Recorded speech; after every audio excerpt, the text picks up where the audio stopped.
Good evening, welcome. Willkommen. Hoş geldiniz. I watch a lot of Turkish soap operas. My name's Anna Ramic. I'm the Vice President and Chief of Staff here at the American Academy Berlin, and I'm very, very, very happy that you've all made it here tonight. And I'm very honored to be up here introducing Ela this evening. Ela is the Ellen Maria Gorison Lecture. She's presenting the Ellen Maria Gorison Lecture this evening, and she's the Associate Professor of German at the University of Massachusetts at Amherst. She's working on the nexus of migration and cultural studies, and she will talk about the artistic practices in West Berlin today. She's looking at various forms of artistic practices, especially in Kreuzberg in the 1970s and 80s, and how these aim to promote Turkish culture beyond folklorization, orientalization, and essentialization, all the shins. Named after the daughter of Hans and Ludmilla Arnold, the Ellen Maria Gorison Fellowship, which is the fellowship that Ela holds this semester, is funded annually through unrestricted donations by Anna Maria and the Stephen Kellen Foundation, and the descendants of Hans and Ludmilla Arnold, who provided the Academy with the founding donation and continue to be one of its main supporters today. Ela Gezen is a Berliner, which is relatively unique for us to have a Berliner as a fellow, from Moabit, and she studied at the Freie Universität before going to Indiana University and later to the University of Michigan in Ann Arbor, so big up for the Midwest, where she wrote her PhD on Turkish-German representations of Berlin. Her work covers 20th century German and Turkish literature and culture with a special focus on literatures of migration, minority discourses, historical and theoretical accounts of transnationalism, and literary and cultural theory. Gezen is the author of Brecht, Turkish Theater and Turkish-German Literature, Reception, Adaptation, and Innovation after 1960, and the co-editor of Minorities and Minority Discourse in Germany since 1990, as well as of two special issues, the Colloquia Germanica and the Jahrbuch Türkisch-Deutsche Studien. Together with Ben Schofield, she co-edits the book series Transnational Approaches to Culture. The topic of this lecture tonight is also the topic of her forthcoming monograph, which she's working on here during her fellowship here, and it's called Cultures and Migration, Turkish Artistic Practices and Cultural Political Interventions in West Berlin. With all that being said, you can imagine how thrilled we are to have her here this semester as one of our fellows. Before I hand the podium to Ela, I would like to make a few housekeeping remarks to let you know basically after Ela's presentation, we will have a question and answer portion. So all of you that are here in the room with us, you should listen carefully and come up with some good questions during that time. Ela will call on you. You should raise your hands. A microphone will come to you, and probably most importantly, make sure that your question is in fact a question. And if you're joining us on Zoom, please do type your questions in the Q&A section of the Zoom. And now, without further ado, I would like to hand the podium over to Ela. Welcome.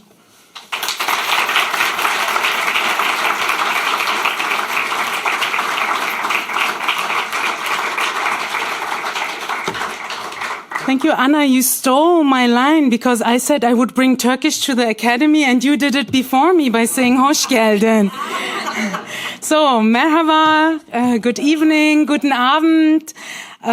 This is a little bit almost like a homecoming for me tonight with so many people of you whom I've encountered before. Before I begin, I would like to take this opportunity to express my gratitude to the wonderful people here at the Academy, especially colleagues in programming, communication, event coordination and guest services, reception and kitchen and service. It is an amazing experience and I feel very fortunate to be here. I would also like to thank everyone in the audience. Colleagues, academics, curators, archivists, artists, writers, musicians, journalists, activists. Your work makes mine possible and I look forward to new and continued exchanges. The mid-1970s and early 1980s witnessed the development of a very active Turkish art scene in West Berlin. Numerous cultural institutions were integral to this process, with the Kunstamt Kreuzberg, the Künstlerhaus Bethanien, the Türkische Akademiker- und Künstlerverein, and the Deutsch-Türkische Gesellschaft playing particularly prominent roles. Frequently collaborating with one another, these organizations sponsored recurring cultural events such as Ausländischer Berliner, the Türkische Kulturwochen, and the Fest auf dem Mariannenplatz. These public events, financially supported by the Berlin Senate, showcased a variety of genres and media, including music, visual arts, literature, theater, and film.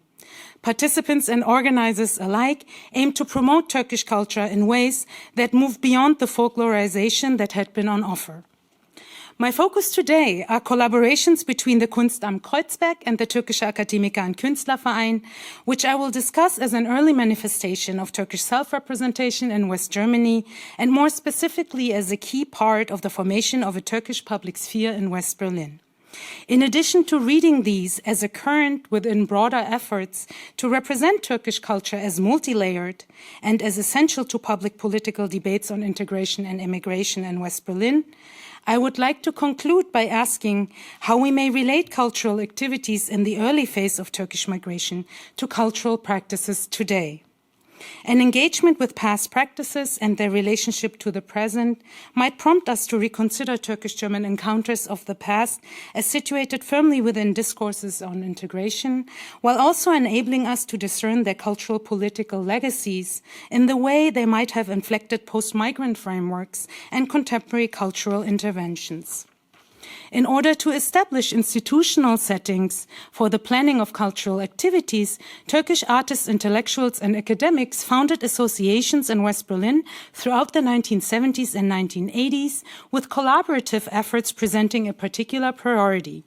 Two institutions which I would like to highlight specifically are the Türkische Akademiker- und Künstlerverein and the deutsch-türkische Gesellschaft, which were crucial for self-advocacy and self-representation through culture, as well as for collaborations with local and district authorities charged with sponsoring cultural programming, such as the Künstlerhaus Kreuzberg. Founded by sculptor Mehmet Aksoy in West Berlin in 1972, the Türkische Akademikerverein foregrounded the advancement of Annäherung, rapprochement, while at the same time providing an institutional framework that would cultivate an awareness of Turkish academic rights and legal position. Its initial focus on Turkish academic contexts was expanded in December 1974, evident in its name change to Türkische Akademiker- und Künstlerverein to include artists while outlining their position and goals within the cultural sector.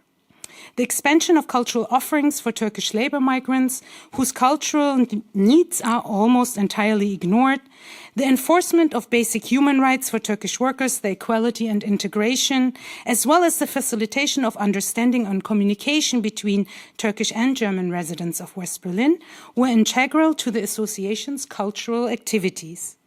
Throughout the 1970s, it worked with municipal institutions such as the Künstlerhaus Kreuzberg and projects like the highly successful exhibit Mehmet kam aus Anatolien, Mehmet came from Anatolia. It focused on the visual and textual documentation of both Turkish life and experiences in West Germany, ranging from living conditions to childcare and leisure activities, as well as Turkish economic and political realities prior to immigration.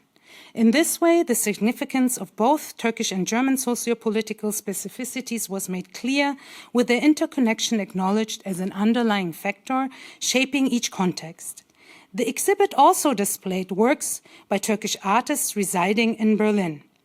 The sculptor Mehmet Aksoy, the painter Mehmet Hanefi Yeter, and the ceramist Mehmet Çağlayan. All three Mehmets came to West Berlin, hence the title of the exhibit also, came to West Berlin as trained artists, not labor migrants, and were affiliated with the University of the Arts in West Berlin.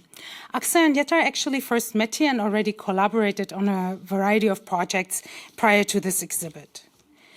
In addition to Yeter's, Aksoy's, and Çağlayan's art, forming the core of the exhibit, large-format photos subdivided into topics such as Anatolia, Mehmet's way to Berlin, immigration police, Ausländerpolizei, employment office and housing, and a table were displayed to provide insights into the historical development of Turkey. The inclusion of a variety of media occurred not only in the context of the exhibit through photographs, sculptures, paintings, and ceramics, but also in its supporting program, featuring an opening concert by the Turkish Workers' Choir West Berlin, of which Yeter and Aksoy were both members, dance performances, and a poetry reading with actor, playwright, and director Tuncel Kurtis and poet Fazıl Hüsnü Dağlarca. The exhibit attracted over 20,000 guests and toured other West German cities such as Bonn, Munich, Frankfurt-Main, and Bochum. Moreover, in West Berlin, the exhibit had dedicated visit time slots for school classes with the intention for the exhibit catalog, which sold over 5,000 copies and had to be reprinted in the third edition, to be supplied to art and history classes at West Berlin high schools. Ultimately, the exhibit achieved high visibility throughout West Germany, attracting extensive press coverage that drew attention to the presence of Turks in West Germany, not as objects of political discourse, but rather as subjects capable of intervening in and indeed shaping broader debates on cultural, political, and social affairs in both the Turkish and Turkish-German contexts.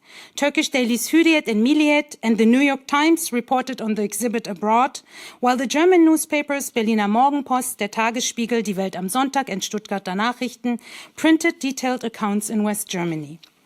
Underscoring the exhibit's goal of reaching both Turkish and German audiences was the bilingualism of the exhibit catalogue, whose foreword was written by the three participating artists, Aksoy, Yeter, and Çağlayan, and highlighted the significance of art and its relationship to labor processes within the exhibit. Quote, "The Turkish worker is here, not as automaton who daily rushes to work and produces, but as the human he or she is. A human who lives in production relations and contradictions of this society. The responsibility of the artist and his real task begins with seeing these contradictions and making them visible in his art." End of quote. The exhibit and the responsibility of artists within it is thus exemplified as uncovering conditions in society that dehumanize workers and reintroduce Turkish workers as humans. The combination of Turkish art in tandem with German socio-political analysis therefore actively strives to contribute to the integration through mutual rapprochement, not assimilation, of the Turkish worker. Let me briefly turn to Hanefi Yeter, one of the featured artists who came to West Berlin in 1971. 40 of his paintings were shown during the exhibit. Among the painting that served as cover for the exhibit catalog, Picnic in Berlin, the one on the right. This painting captures several aspects that became critical for Yeter's art after his move to West Berlin. First, the significance of West Berlin as important impetus for his work, not only as the place where the subject matter of his paintings began to change, as he has repeatedly reiterated in interviews, but also where he began to engage with Turkish artistic traditions, especially Turkish folk art, but also traditional miniature painting. And that is one example on the left. We see both aspects in this painting, the inclusion of Turkish residents in West Berlin as subjects and his reference to miniature art, though with a shift and focus from Ottoman palace circles to Turkish working-class West Berlin residents, which manifests in composition, ornamentation, color combinations, perspective, mixing of viewpoints, and disregard of proportions. In addition to an engagement with Berlin-specific topics, especially pertaining to the Turkish community, West Berlin was also the place where he had his first art exhibit, and he was the first Turkish painter to open an exhibit in East Berlin in 1982, invited by the Verband Bildender Künstler der DDR. Like his colleagues, the prominent writers Aras Ören and Yüksel Pazarkaya, with whom he frequently collaborated, he did not want to be reduced to a minority artist, Gastmaler, guest painter, but seen as contemporary artist. And here is a mural by Yeter that you may have walked by in Berlin-Kreuzberg. I actually walked by it multiple times on my way to the archive where many of these wonderful photos are from, and I didn't know it was his art until I started working on it. In an autobiographical vignette that frames the catalogue for his first solo exhibit, Yeter further drew attention to the first significance of West Berlin as follows, quote, "Through the situation here, the subject matter of my paintings began to change. I understood that a Turkish artist could not simply paint. That is not enough. One has to do more. In 1973, I joined the Akademiker and Künstlerverein." End of quote. The shift in his self-understanding as artist and social responsibility of his art resulting from his emigration is directly linked to the Türkische Akademiker and Künstlerverein. By joining the association, Yeter positioned his art within its framework, which aimed to, quote, promote the cultural life of Turks in West Berlin, preserving and developing the tradition of our culture and bringing it closer to the German population, end of quote. The promotion of Turkish culture remained a central focus, which we see in the 1977 Nazım Hikmet Festival, also organized by the Türkische Akademiker and Künstlerverein, in honor of the 75th anniversary of the poet's birthday. It consisted of a variety of events and performances, including dramatist and actor Genco Erkal, musicians Ruhi Su and Sümeyra, as well as the Hans Eisler Choir and the Turkish Workers' Choir West Berlin. Part of the festival was an international Nazım Hikmet Symposium taking place at the Academy of Arts in West Berlin, which featured prominent writers, literary translators, and critics like Annemarie Böström, Stefan Hermlin, Cengiz Aytmatov, Paul Wiens, and Arslan Bisirci. The inaugural event was the art exhibit opening featuring art inspired by Hikmet, with artists from Turkey, East and West Germany, Bulgaria, Iran, Spain, and the US. Yeter and Aksoy's artwork was included in the exhibit. Here I would like to highlight 2 sculptures by Aksoy. His sculpture, Arbeitsloser, işsiz, unemployed, is last in a series of the same name, which he worked on between 1974 and 1977. The organic and fluid form of the figure contrasts with the mechanic and rigid form of the frame-like barrier, which nevertheless conditions the materialization of the physical aspect of the worker. As we see, the hands and forearms featured in the foreground resting on the structure are the only parts of the worker's body to be fully defined. The head in particular is shown as incomplete in its development, in a state that can be perceived as both embryonal and alien, thus unable to exert control over his hands. This contrast highlights the worker's own alienation, not only from the fruit of his labor, but also from himself, as his self-realization depends exclusively on the function that he can have as part of the mechanism of production. His societal position as agent of production reduces him to sole physical force, while highlighting the suppression of all other physical traits, as well as potential need and capabilities of the worker, which are excluded, him being unemployed, from productive society. One of Aksoy's exhibit catalogues illustrates preliminary work for the sculpture in clay, pointing to the intensity of the artistic work process.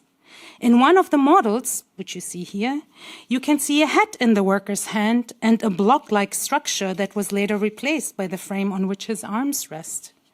The elimination of the head and the block obstructing our view in the finalized version center the worker's body. The transience of the clay figure contrasts with the durability of the iron sculpture. Beyond their material and physical presence, the manual execution as part of the artistic work process is also visualized. The artistic production process and what is represented thus stand in dialogical relationship with each other.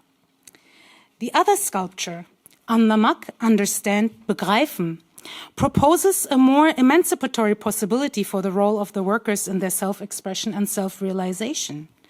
In this bust, the figure represented uses his own hands to move the fabric, which like a hood or blindfold had been covering his face, to reveal an attentively watching eye. By focusing on the hands, the head, the face, and the eye, the sculpture shifts the center of attention to foreground manual and intellectual ability and the very plastic tearing down of the limits imposed on the workers. The inclusion of the sculpture in both exhibits, so left you have the Mehmet exhibit and right is the Hikmet exhibit.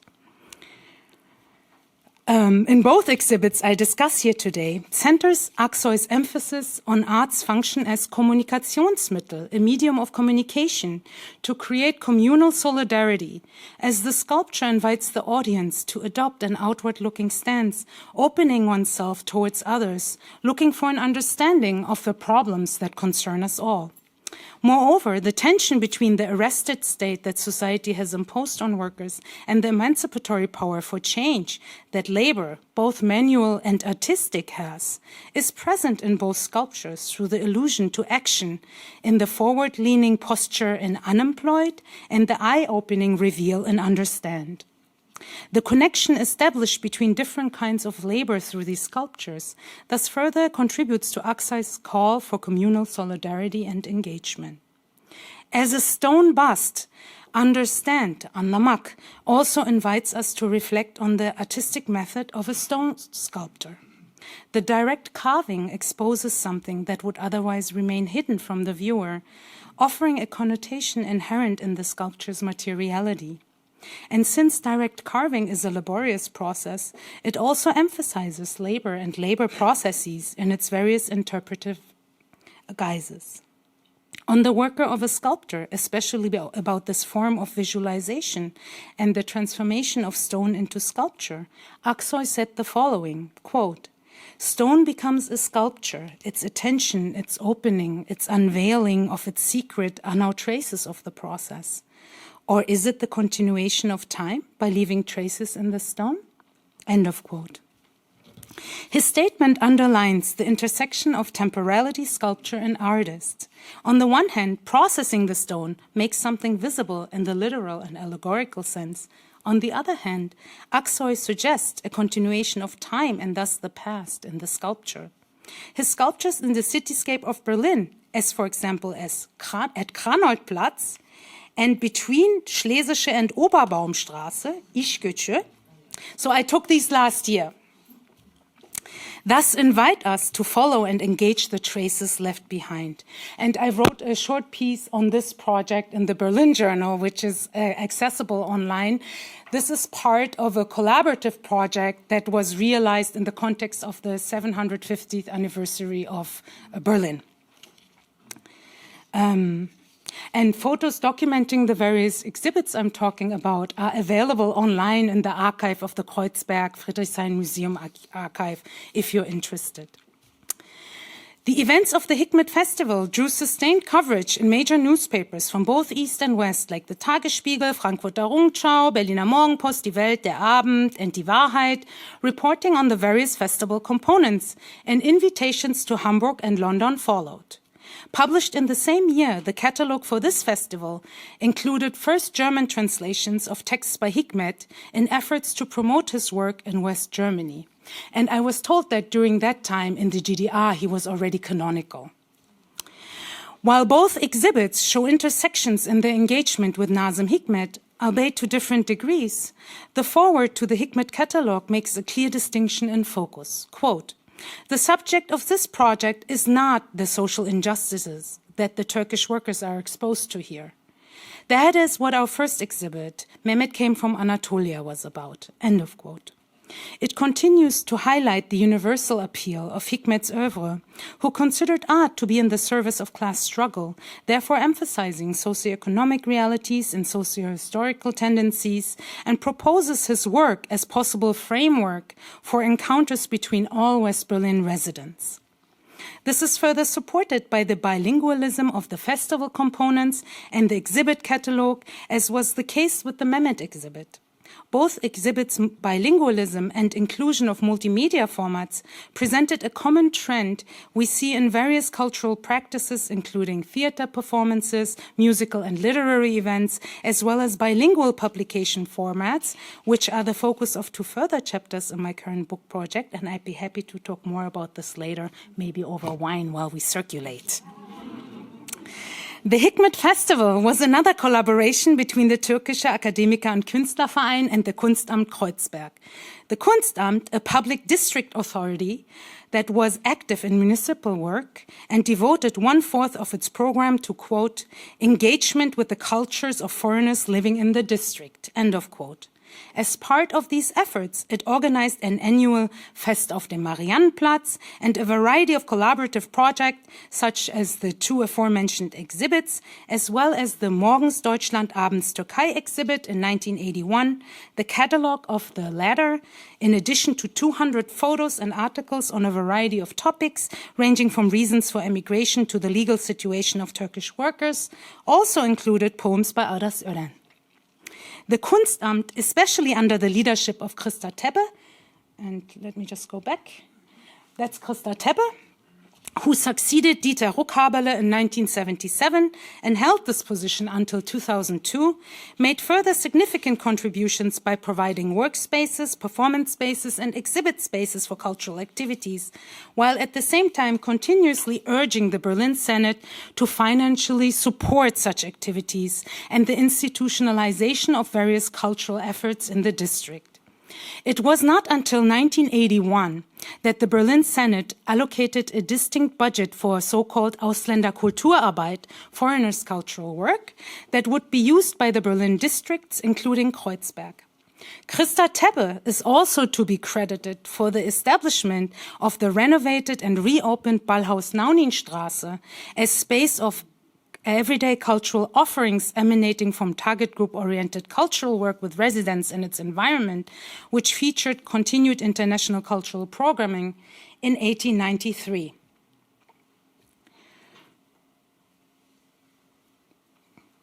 Prior to its reopening in 2008 and its critical intervention through post-migrant theater. Not only did early Turkish theater groups perform here throughout the 1980s, it was also the meeting space of the deutsch-türkische Gesellschaft, to which I will turn shortly, a venue for pedagogical youth workshops, as well as a concert hall.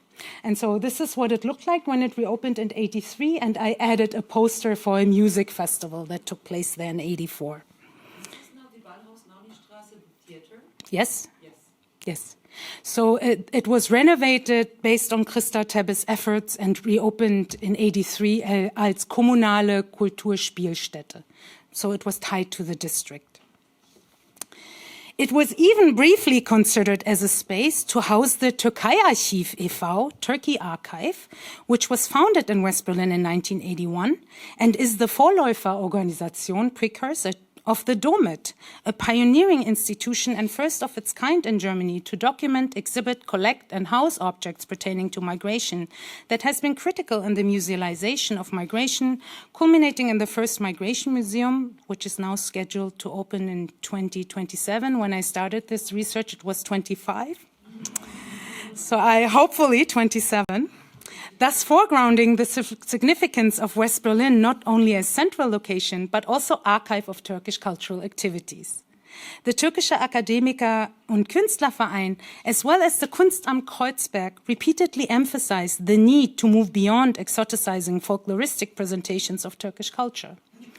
In a letter to the Senator for Cultural Affairs, the Kunstamt underlined the necessity of, quote, continuous decentralized and target group-oriented cultural work, which would emphasize public documentation and cultural self-representation, end of quote. The need for institutionalized longevity instead of a practice of one-time project-dependent funding was also pointed out by Aras Ören. A regular participant in a variety of cultural events, Ören was also an important public figure in his role as editor for the first regular Turkish language radio programming in Germany. This programming was broadcast on SFB and centered on Turkish life in West Berlin, and while commentators provided integration support, they also promoted the importance of the preservation of Turkish cultural identity. Established in 1980, the deutsch-türkische Gesellschaft aimed to foster mutual understanding between the Turkish and German population while promoting the integration of the foreign population by maintaining their cultural identity. This entailed efforts to foster the necessary conditions for an understanding of, quote, differing historical, social, political, and cultural conditions and the awareness of their changeability, end of quote. Integration here was understood as realizing and implementing political and social equality, while also increasing the willingness of Germans to actively participate in the process. The deutsch-türkische Gesellschaft underlined the bidirectionality of such processes of integration by involving both Turks and Germans equally, while foregrounding as a premise the familiarity with changing societal conditions in both Germany and Turkey. In addition to organizing cultural events, its objectives included taking positions on current issues of local and national Ausländerpolitik, foreigner policy, establishing a library, organizing workshops, and supporting related projects. Its first co-chairs were Rainer Kleber, a member of parliament for the Social Democratic Party of Germany, and Industrial Union of Metal Workers, IG Metall official Necati Gürbaca, also a member of the SPD. In addition to writers and dramatists Aras Ören and Vasıf Öngören, composer and musician Tahsin İncirci, director of the Turkish Workers' Choir, West Berlin, translator and poet Gültekin Emre, and painter Hanefi Yeter, who would take over its chairship in 1985, were all members. The year 1980 is important to underline, as this association was conceived in a moment where a series of Senate reports addressed foreigners, particularly focusing on the Turkish workers in West Berlin, without involving members of this community or representative organizations. Addressing the one-sidedness of these measures and the lack of an organization which participates with demonstrated expertise, mit fachlicher Kompetenz mitdiskutiert, Christa, Tebbe, Gürbaca, and Klebe underlined the aim, quote, to confront this shortcoming with a joint and equal organization, end of quote, in their invitation to the inaugural meeting. The legal registration as a Vereinigung, association, was an important step for funding eligibility and cultural political participation. In the same year, Necati Gürbaca also co-founded the Initiativkreis Gleichberechtigung Integration, which was made up of workers, unionists, artists, social workers, journalists, and academics, as well as representatives of various democratic Turkish institutions, and represented the interests of the Turkish population in West Berlin. In a 1981 position paper, Stellungnahme Ausländer zur Ausländerpolitik, the Initiativkreis also criticized the reduction of versatile Turkish culture to folklore, urging for culture to be perceived as medium of mutual influence and thus chance of success for integration policy. Thus, the Initiativkreis argued for cultural exchange to be acknowledged as central element of integration policy, which necessitates a Förderungspolitik support policy not recognized in the West German government's contradictory strategies regarding foreigner policy in the 1970s. Historian Ulrich Herbert summarizes this phase of Ausländerpolitik, foreigner policy, as twofold.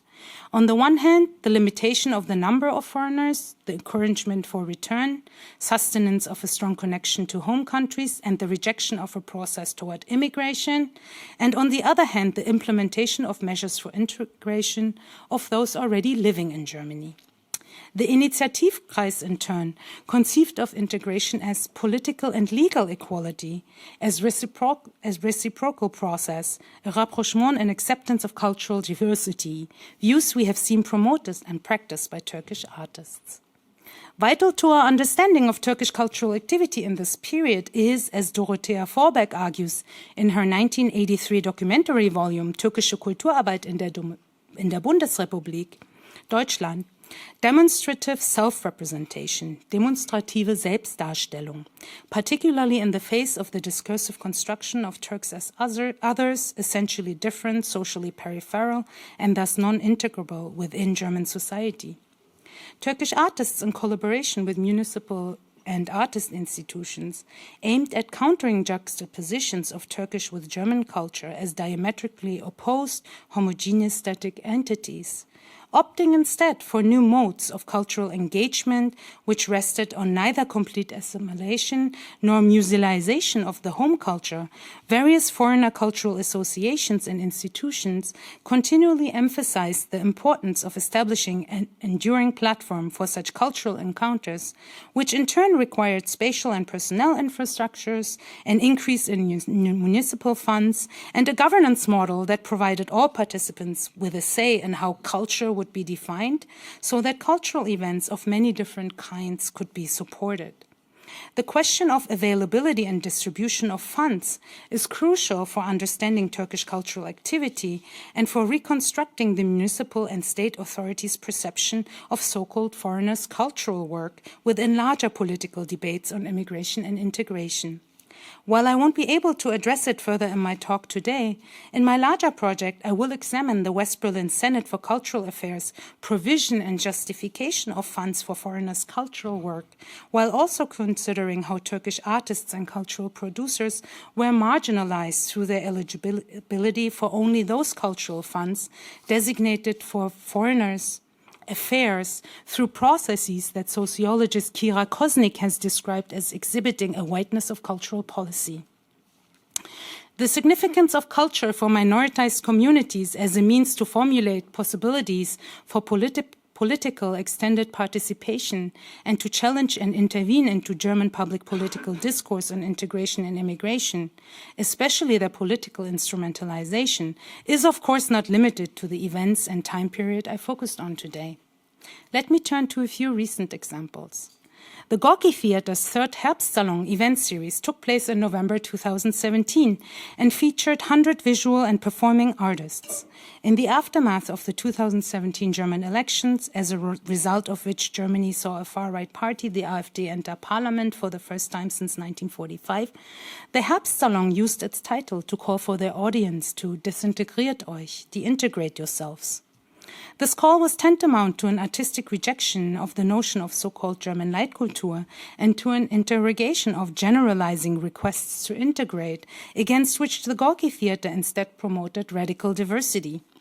In the context of the Desintegrationskongress, which also took place at the Gorki Theater a year earlier, Deniz Utlu, who is here today and an important interlocutor for my project, promoted the need for alliances to reject rules of belonging determined by others and to deintegrate from mechanisms of exclusion.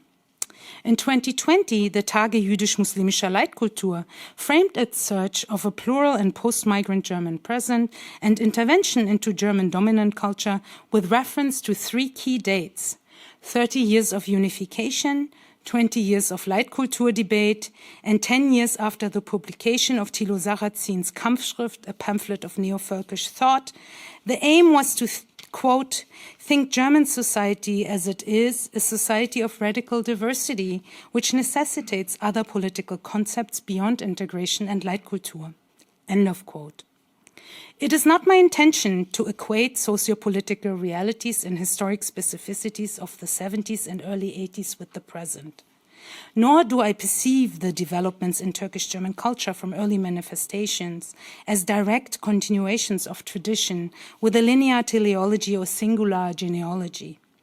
Nevertheless, past practices can be linked with those of the present, and points of conceptual connection found between them when we commit to an understanding of culture as a co-determination of discourse on integration. To quote the artistic director of the Gorki Theater and organizer of the third Herbstsalon, Shermin Langhoff, the efforts of the Türkische Akademiker und Künstlerverein might therefore be seen as a key precursor to today's cultural political interventions, sharing an emphasis on the intersection of aesthetics and politics and situating art firmly within public political discourse. While film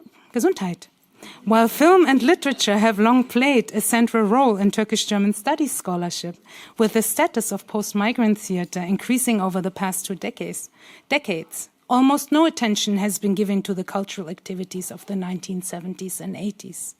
My project's engagement with past practices might thus initiate an overdue conversation about the history of Turkish German cultural production across a variety of media and about that history's place in the broader cultural landscape of West Germany in the late Cold War. Even more broadly, since all these developments took place within a funding structure and public relations environment that promoted Turkish culture but also highlighted Turkish-German exchanges, studying this period might allow us to uncover continuities and ruptures with current forms and practices. Thank you.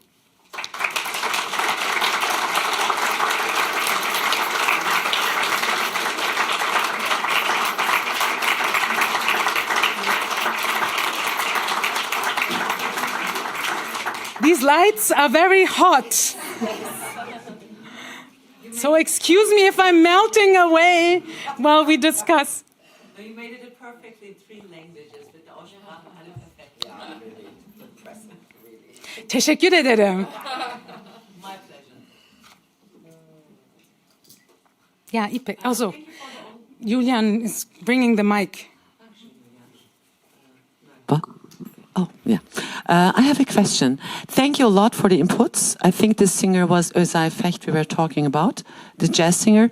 I have a question. Do you have the feeling that since the Wende came, also the wall came down, how the artistic perspectives of the immigrants from Turkey has changed? Do you have any idea?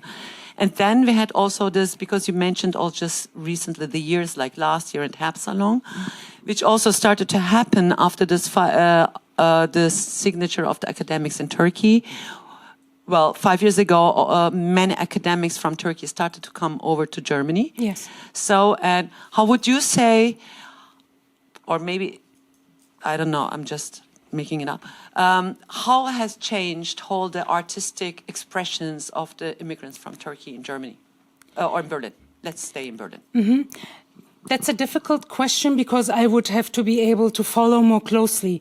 But already these artists, so Aksoy went back in 89 to Turkey and Yeter in 99, and they continued to work there. And their work, while they were in Germany, also changed, very closely linked to political developments. So the early phase, labor solidarity, exploitation of the worker, and then with the Anwerbestopp, Lummer-Erlass, deportation. So their art also changed according what was happening in West Berlin. I'm also focusing on a very small nucleus in West Berlin. And I think West Berlin also has this very specific case because it's also to some extent isolated, with the exception of some of these artists going frequently to the east, right? So Ören went also east, Özdemir went also east, as we know. I myself, when I work on the contemporary material, so I mentioned Dennis' work, so for me it's really exciting to see how is Aras Ören's work, for example, evoked in the context of the Ballhaus or in the context of the Archiv der Migration. And when I talk about Turkish culture, to also be a bit more critical and nuanced. What does it mean at that time?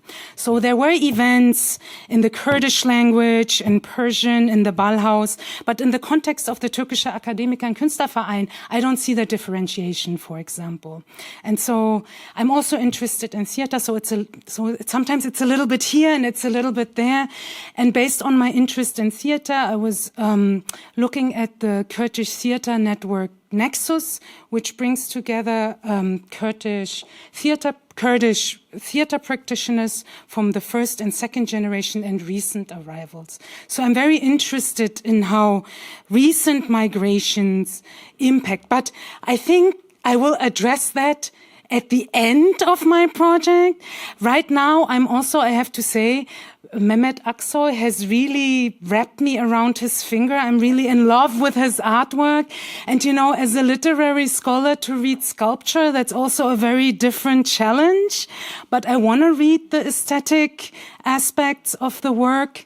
And so archival materials tend to push me in different directions.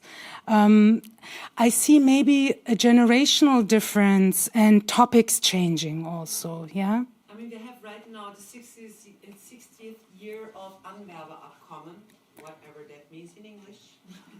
In American, that 60 Jahre Anwerbeabkommen, deutsch-türkische Anwerbeabkommen, since last year. And how do you say it in English? Oh yes, recruitment. Yes. Mm-hmm. Since then, there is that's why many events are going on. So, Ergün Çağatay, one was of the main exhibits. Did you see it? Ergün Çağatay, and because we were both at Tarabya, that's why during that time. Mm-hmm.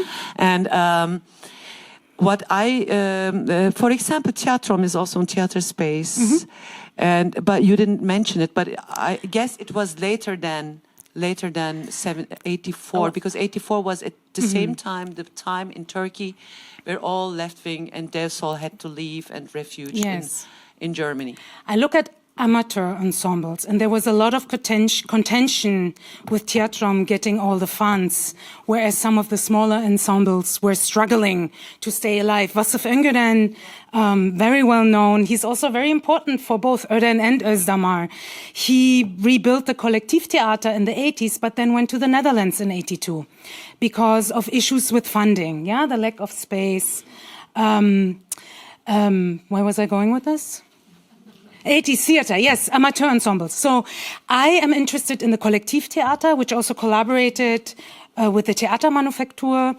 And I'm also interested in the Cep Tiyatrosu and also in the Aile Tiyatrosu, so Mürtüz Yolcu.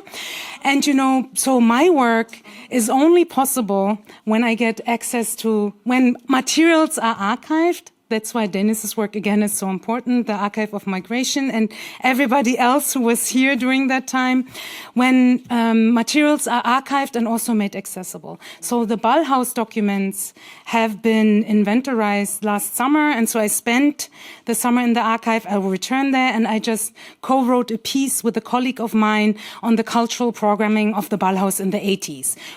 Specifically focusing on Jugendtheater, which was an emphasis, and the Aile Tiyatrosu, which was later than, how was it? Before it was Dialog, it was something else, I should know now.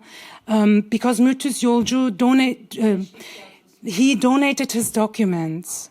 And so, and Aras Ören gave his folas to the Akademie, where when I was doing research for my first book, I became aware of all of this because he really collected everything and he was sent everything being at the SFB. He had a focus on theater, and so that's where it started. And when I was sitting in the archive, I came across this exhibit catalog. And then they had this really wonderful concert in the Philharmonie in 76, collaborating with Chilean artists. So that was Spanish, Turkish, and German. And they sing Brecht Eisler songs and the Internationale in multiple languages. And so, yeah, I started a little bit to recover this kind of work and bring it into German studies and make it a bit visible. There's a lot of focus on the present, which is great. But I also want to understand what the relationship is between past and present practices. Again, for me, it's not a linear development, and there are ruptures and there are differences, and I don't have all the answers. And sometimes then my work pushes me more towards cultural history than I want, because I am a close reader, and that's what I would like to do. So yeah, I have to see. I didn't want to write about Brecht in my first book, but that was again an archival document that pushed me there. And I discovered this Brecht face in Turkish theater in the 60s through one photograph I found in the Brecht archive. So that's how it goes. So, Ela, if I may. Yes, of course, Randall. First off, thank you for such a rich historical investigation that you presented here. I'm wondering... there's so much that we could be unpacking here, but I'm wondering, what is the relationship to Turkey here? Because you've been telling us the story of the relationship to Berlin and to West Germany, but I was also thinking about the dates of what you presented in the Darbe. Yes. Is also in the the two are sort of framing the period that you're looking at, and it strikes me that you're also showing us a community that's ethnically diverse in its own self. You've already alluded to the Kurdish participation, but Berlin at that time is also a city of political factions being played out within the Turkish community. I'm wondering if you might have some thoughts on how this is indeed a transnational project. Yes. So I'm working through that right now. I'm also, so again, sculpture and painting and the visual arts that are many new reference points for me. And they both also talk about their relationship on how they were trained in Turkey, how they then went to England or France, and how the arrival in Germany was then the turn to realism and stripping themselves of the formalist approach. So that is one aspect, to understand what's the role of that genre in Turkey. At the same time, they also try through various publications to reference political key events and dates, whether May protests, and especially with regard to the unions. I cannot say too much about that yet, because I also have to see to what extent I will bring that in my work. There's that reference. There's also some contention also between the CDU and the SPD, because Ruckhabele and the Turkish Akademiker Künstlerverein are then accused of left-wing extremism and the catalog being leftist propaganda. And so that conversation is also taking place. And of course, the entire political spectrum of Turkey was also represented in West Berlin. Yeah, so it's hard for me to uncover the relationship between, because there were the unions, then there were the cultural associations, and there were different cultural associations with different political affiliations. Yeah, so I'm working through those documents right now, and I know that Aksoy initially wanted to go back, and he went back, and he wanted to revolutionize sculpture in Turkey, and wanted to give the community within which art is located reference points. But with the 1980 military coup, there was an arrest warrant on him and he fled. Yeah, so he came back. I don't know yet that story. So it's bits and pieces and whatever is included in the exhibit catalogs and what I can find in the Kunstamt documents. I have reached out to both. I had a little bit of conversation with Yetar. I mean, I have to say, the ones I'm focused on are very like-minded, I would say, yeah, and I'm very, like-minded is maybe not the right word.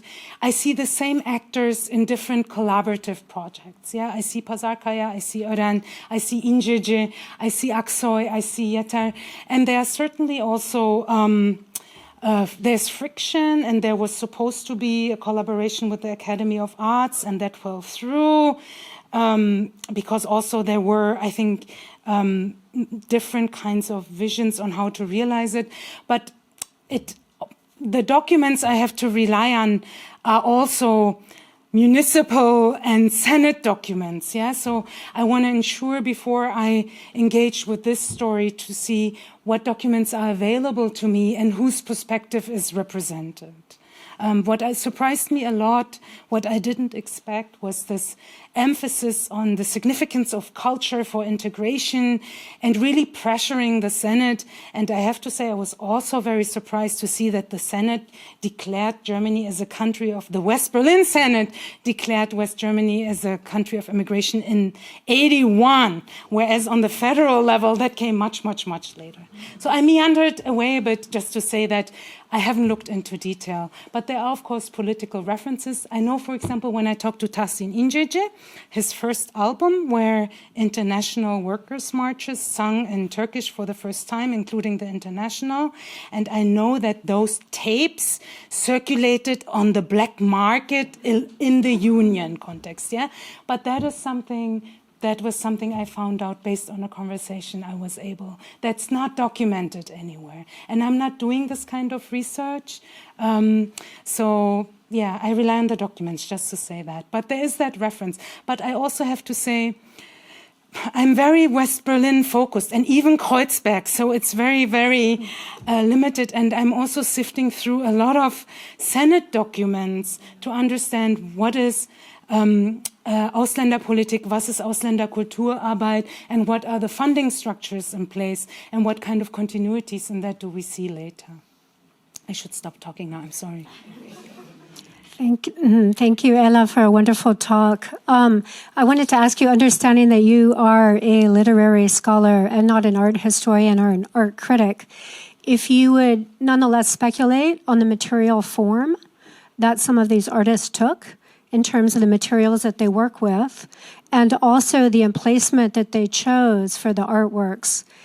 So I was really recognizing the facade of a building in a very public space, the public art form, the form of sculpture, the form of performance in a particular neighborhood. If you could say something about the kind of material form and the emplacement of these artworks and how you think that resonates politically in the moment. Yeah, so I started a little bit with that. I have a dear friend and colleague who's art historian and works on sculpture at UMass, Guru Chakmak. She's wonderful. So she guided me a little bit what I should read to also think about that, right? So what kind of process is involved in working with stone? And with the photos that I took, there's no reference to what this is. Yeah, when you go there. And Mehmet Aksoy, and this is a collaborative project. Azade Köker, who's well known as well, was involved. This was a competition, and the neighborhood was involved for the 750th anniversary of Berlin as a city.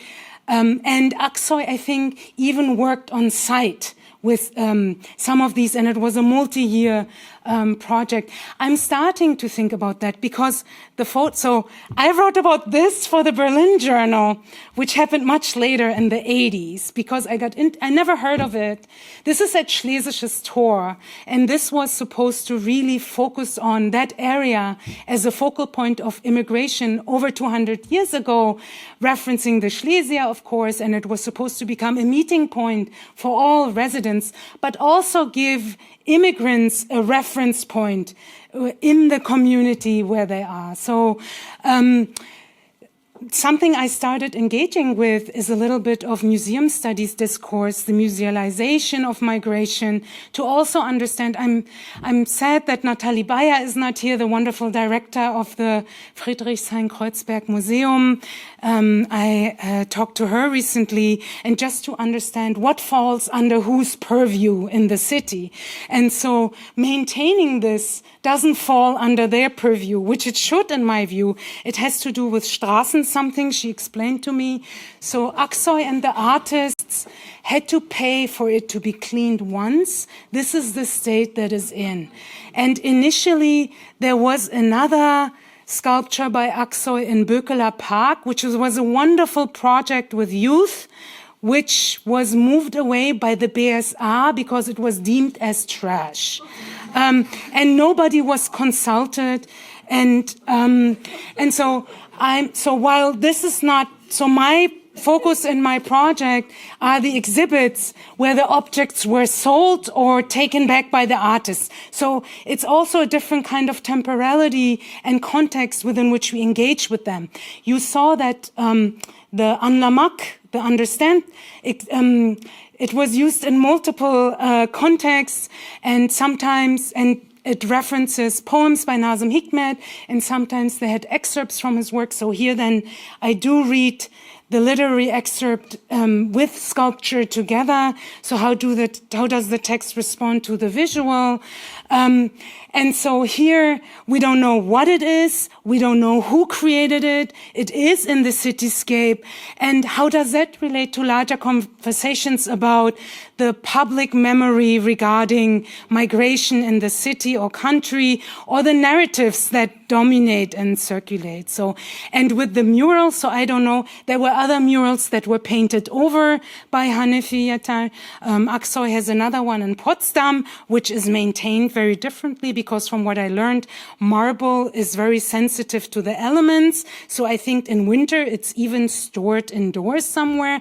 So what kind of value is given to this art in our public space? So stone for me has transience but permanence. So to think about the way in which also the elements change stone over time, right? And here I also thought about, on the day I went there were lots of people engaging with it in different ways, leaning against it, sitting on it. And then I was wondering, so maybe that wasn't an intended purpose or way of using this in a communal space.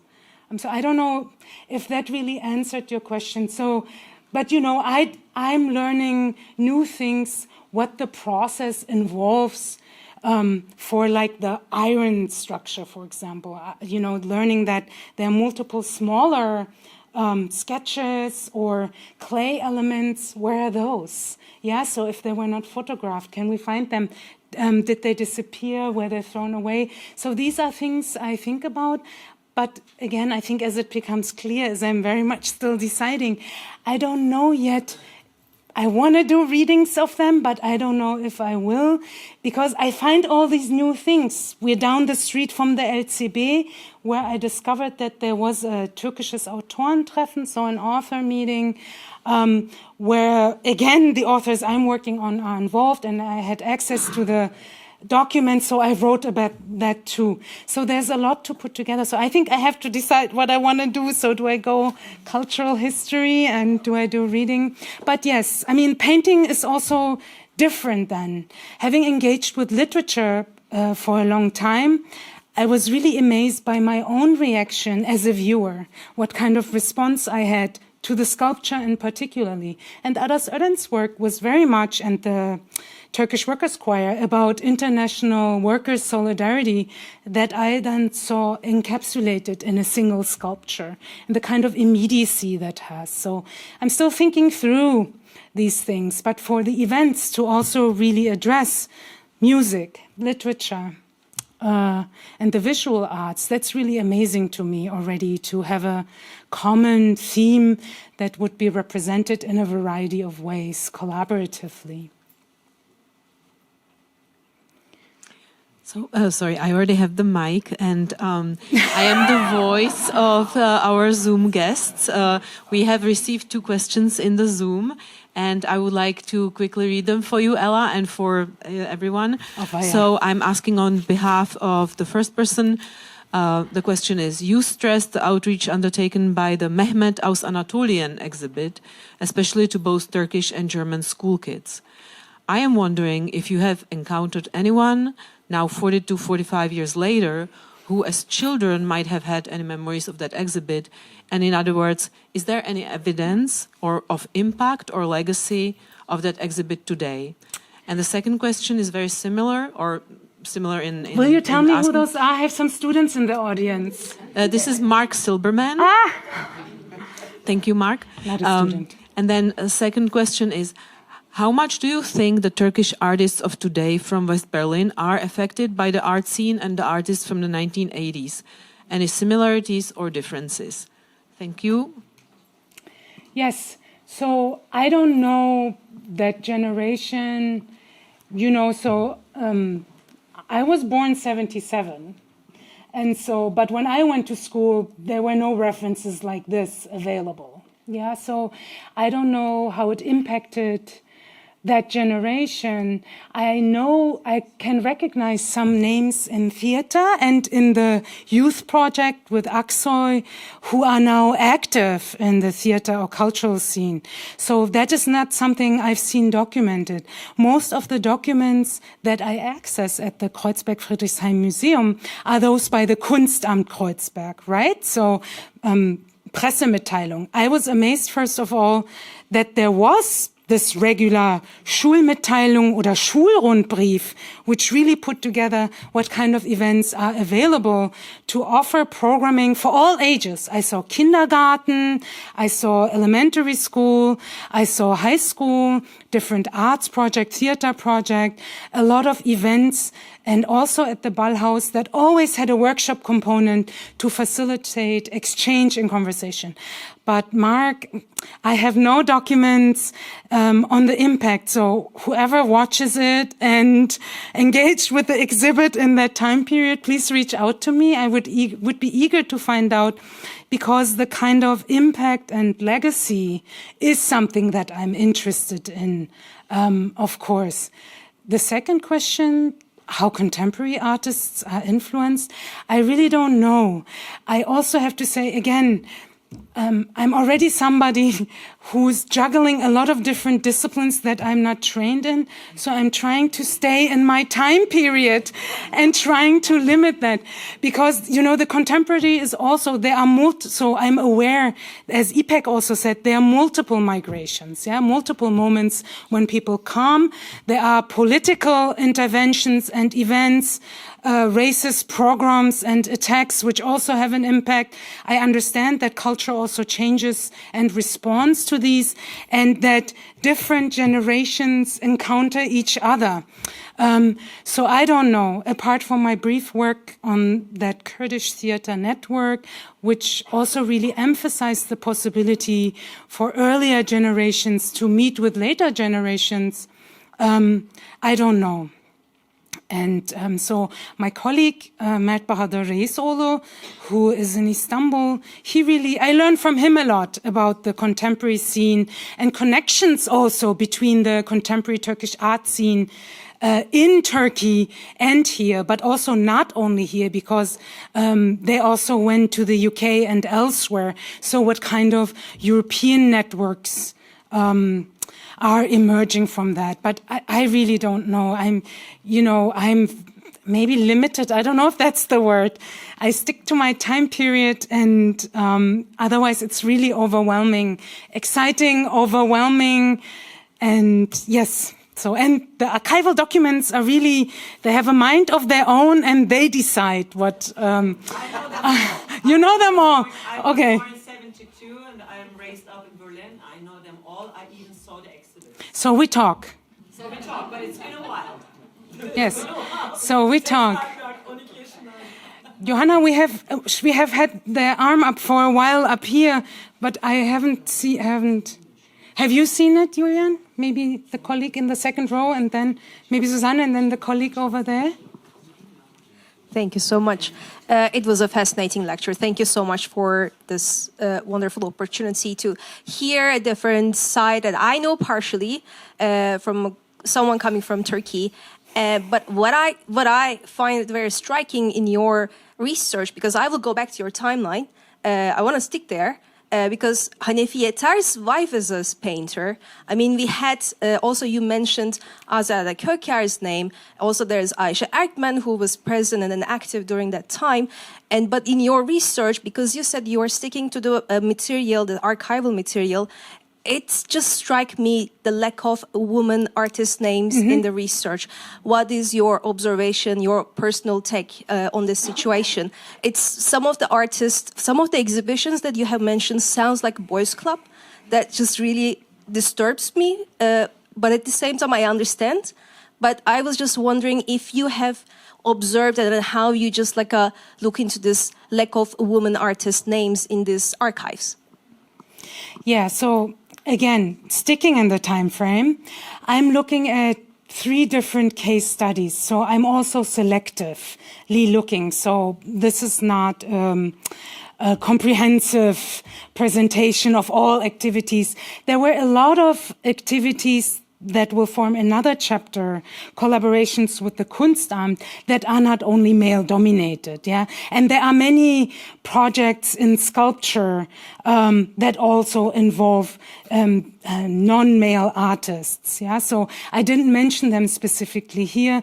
I don't know to what extent I will address them in my research. The theater ensembles are also mixed, especially the youth ones. So the Volkshochschulen is one aspect where I will look at. It's the younger generation. So the Mehmet exhibit in particular, I mean, I read a little bit in the materials, the Mehmet being a very common name in the Turkish population. And in the early stages, it was, the majority were men. But I'm not saying that that explains that focus. And this is not the first time that I was approached, where are the women? Or where is the woman as laborer? Which is an important aspect in Aksoy's art, So I was very selective here in my presentations. And there are multi-artists So Mehmet, I focus on so much because that exhibit, it seems to me from what I'm seeing, it brought a lot of attention, and from there individual exhibits emerged and other collaborations became possible. But again, I cannot speak with authority about, another aspect I'm not really focusing on is the DAAD Künstlerprogramm. So a lot of different kind of writers and artists came in that context. And there were collaborations because they were also housed in the Künstlerhaus Bethanien. So it's a little bit my own blind spot, and I certainly don't want to just focus on men.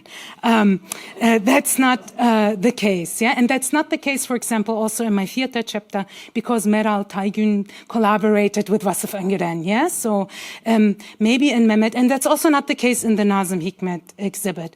It's my own, right now, fascination with Aksoy that I focused on him here in that way. But your criticism is justified.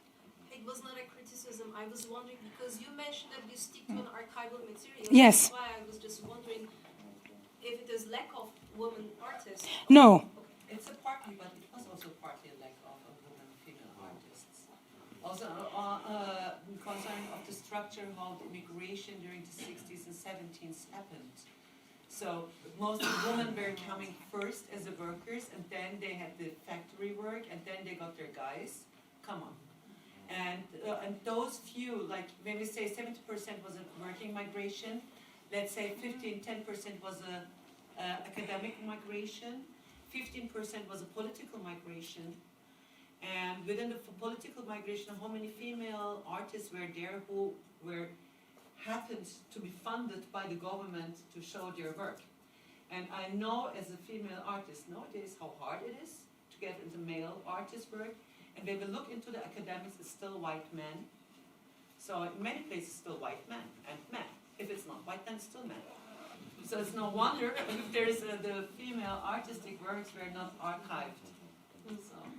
You must also know what you're looking for. Yeah, it's a lot. So how are these materials archived also? I'm working with a lot of folders, and I have to, what I'm doing right now, also revisit the archive, because as I'm working with the material, my questions change. The information I need changes, yeah? So there's certainly women involved as well. So I saw Susanne and then a colleague over there, and then two like this. I also have no sense of time, so you have to say stop when we're done. Okay. We can talk afterwards also. Yeah, thank you very much, Ela, for this insightful lecture. Living in this city, it's the first time I'm consciously seeing this piece of art as a Turkish art piece, and I was not aware of that, and that's actually a part of my question. Well, again, it isn't. So Aksoy was part of it, but there were various artists from a number of countries, including Turkey was one. I see. But again, it's my focus that I show you. So this, sorry that I interrupted your question. When you go there, it's actually a sculpture trail that goes to Mayayim Ufa by the river. And so I'm on the other side between Schlesische and Oberbaumstraße where the tracks are, yeah? So it's a sculpture trail, and so you can walk across there, and I just wrote about it, so I should remember, I want to say 7 artists, yeah? So sorry for the interruption, but this is not primarily Turkish. Thank you for the explanation. What resonates with me is the question which another gentleman just raised, this relationship between the Germans and the Turkish. I grew up in Bavaria, which is in the very south. We also had a lot of Turkish workers there because there's Siemens and a lot of other industrial plants. And but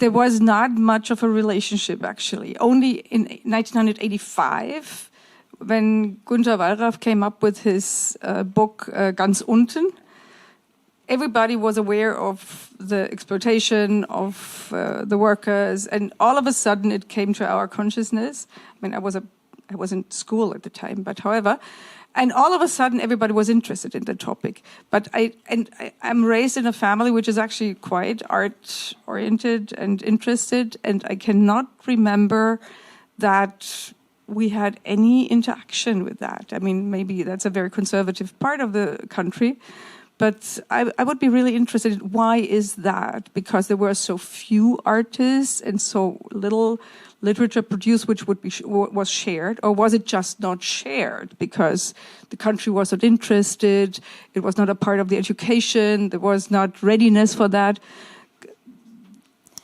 So that's a big question. That's true, unfortunately. Yeah, no, that's fine. I can speak from personal experience, but also a little bit my research. So I thought, Senate, funding policy, boring. But those documents are really, I shouldn't have said it like that, because these people are wonderful and helping me in providing those documents. But I thought, okay, Senate documents, not the most exciting thing like this, yeah? But it's actually quite exciting to understand what's the role of this art and how is it funded? Because it is, as was raised also, who has access to what space? Who is funded in what way? Who can...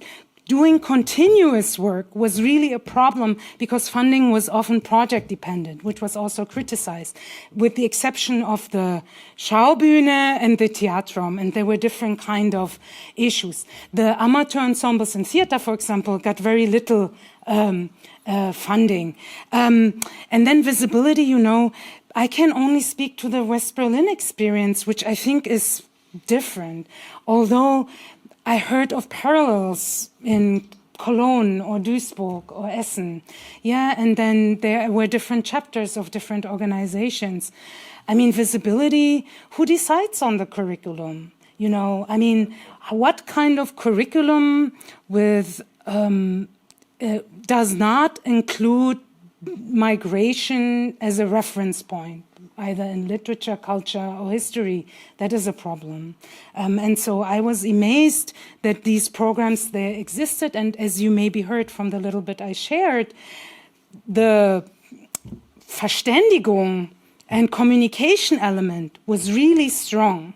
With the events, for the theater performances, there were Turkish and German performances. For Turkish performances, there were leaflets and brief explanations.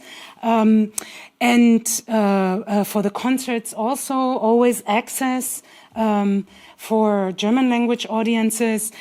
I came across a lot of publication forums that were bilingual to also introduce Turkish writers to German readers in translation. So Yüksel Pazarkaya is somebody who did a lot of translation. There were minimal efforts. I can tell you in the context of literature that a lot of that work, with the exception of Aras Ören and Rotbuch, which sold very differently, were Eigenverlage. Yeah, so which publishing houses provided the opportunity then for these works to be published that were marginalized as Gastarbeiterliteratur oder Ausländerliteratur, which we to some extent still see today with Migrationsliteratur, which is a persistent, horrible label. So I don't know. I don't have an answer for you. Why wasn't there? But I think West Berlin is probably a special place in terms of what kind of encounters took place, or maybe that's just my perspective from... Julian, yes, you decide who speaks. Thank you very much. It's really extremely interesting. I was just interested in the question, do you also consider youth culture and art? I mean, exactly in that time, in the 80s, in West Berlin, like graffiti, hip-hop culture started among the Turkish young people. And it was very supported by the Senate, youth work and youth centers. And at that time, they were not seen as artists. Nowadays, we talk about these people who started at that time, the Turkish young people. We talk about them that they are artists. What about this question? Do you also consider them, when it was in Kreuzberg, that time, among the young people? Not here. In my dissertation, I did. So I looked at literature and music together And in my first chapter, I looked at Ören and the Workers' Choir and Workers' Solidarity. In my second chapter, I looked at Kemal Kurt and Islamic Force, which is the pioneering hip-hop crew. Nauninritz, really important as a reference point. And there I'm also looking a little bit at the whole musical scene also. So the notion of Gurbet und Memleket, Fremde and Heimat, and the whole musical culture that was built around it, and how also hip-hop culture played into that, yeah? In my third, I look at orientation, so jazz and Emine Sevgi Özdamar. So music has always accompanied me in some way. The involvement of youth, again, the Ballhaus also fascinates me, and a lot of their programming in the 80s involved the youth in workshop and different kind of programming. So they did sculpture projects, they did theater, and different kind of youth groups. So this is not only Turkish focused, yeah? So I think I saw advertising for a Kurdish youth group project, yeah, and Greek, and different kinds of multilingual formats also. I'm not really focusing on that, though. The involvement of different generations in the Ballhaus as a community space, that is intriguing to me. Because I'm now also interested with today's generation meeting earlier generations through different curatorial projects. Yeah, so, but you know, music will always remain relevant, but it is not so much at the moment. And you know, I haven't followed what happened to hip-hop after Islamic Force and Cartel and some of those bands, and I attended a hip-hop festival for research purposes, which I did for my dissertation to get a better sense of the scene also. Yeah, so I did look at that, but this goes in a slightly different direction. There's too much to look at, so again, the decision I have to make. The German hip-hop is now Kanak hip-hop. Kanak hip-hop, Yeah. okay. All the German hip-hoppers are migrants of the third, fourth, and fifth generation. Yes, the contemporary music scene. We should slowly wrap up. Do you want one more question? Or You decide. I mean, we have the space outside. We have one more question about music. Should we do one more about music? One more? that's the last one. No, I'm just melting. Yeah. Okay, I have actually one observation which may or may not be true. You mentioned like these events were made kind of against this image of the Turkish worker, that they're about folklore. This was kind of a movement against that Turkish culture is not only folklore. What was it then? What was especially in the music side? Because like I saw like Oriental rock music, which is also very Turkish, right? Or was it only left-wing Turkish music, which is in itself a genre in Turkey, yes. by the way? So like I'm wondering about, and related questions, who were the so-called consumers of this music, and who were the attendees of these festivals? Do we have any information? Third question. What? Yeah, sorry. I lied. If there were any like musicians from Turkey who were not involved in any of these genres, or even artists, let's like generalize, like who were not left-wing, so to say, let's say, or who were not doing folkloric art or music. Yeah, so I didn't mean folklore. I mean folkloristic, the translation of folkloristisch, yeah?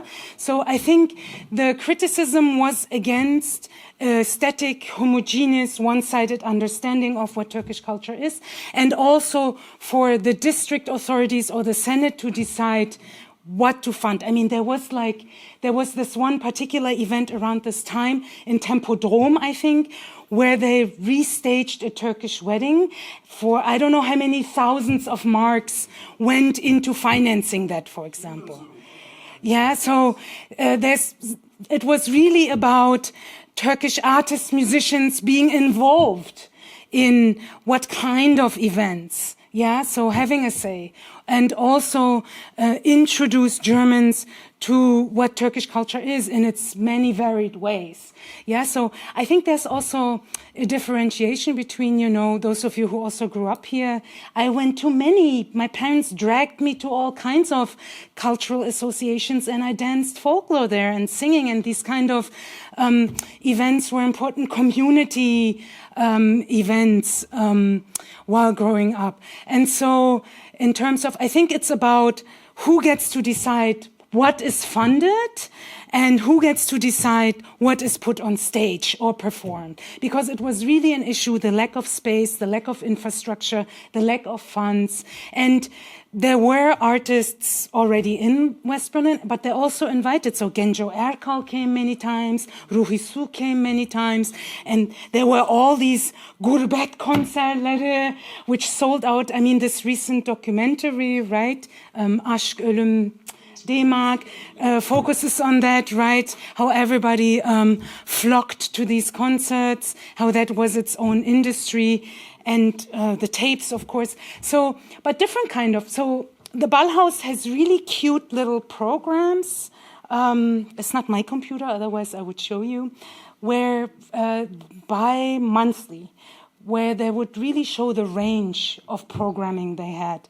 And from the musical perspective and theater, it was everything. So it was very diverse and mixed.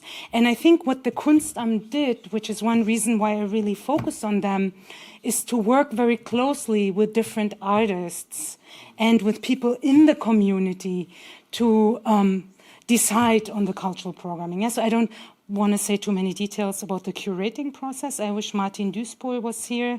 Unfortunately, he couldn't come, but he knows more. So there's some of these people I talk to. Yeah, so it's not folklore, it's folkloristic. So the kind of what constitutes Turkish culture. And in the, you know, in the literary context, Nazım Hikmet was introduced this way into the West German context, for example. And there was this Ararat publishing house. I know you asked me about music, but I always have to bring it back to literature because that's my medium. So am I getting the finger? Are we moving out to a drink? Thank you, everybody.